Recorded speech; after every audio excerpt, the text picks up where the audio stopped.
ఆర్థిక స్తోమత ఉంది. ఆర్టీసీ స్థలాల్లో షాపింగ్ మాల్ ప్రైవేట్ వాడు ఎందుకు కట్టాలండి? నాకు అర్థం కాలేదు. వీడు ఎందుకు కట్టుకోడు?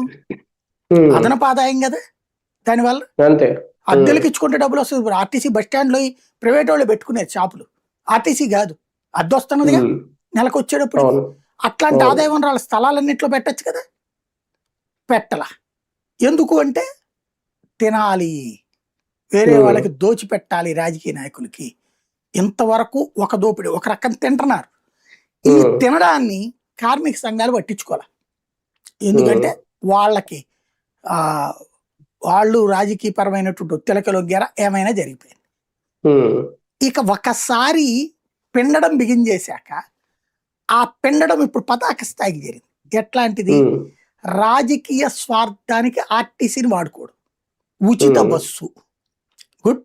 ఉచిత బస్సు అన్నప్పుడు ఏం చేయాలా? ఇప్పుడు మీరు ఓ 50 మందినో 100 మందినో ఏదైనా తీసుకెళ్దాం అనుకున్నారు.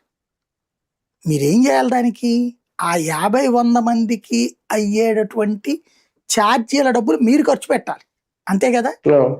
లేదు ఇప్పుడు మనం ఈ ఆటోలు లేకపోతే వీటిట్లో ఓలాలు వీటిట్లో వస్తాయి కదా, వాటికి ఏం చేస్తారు?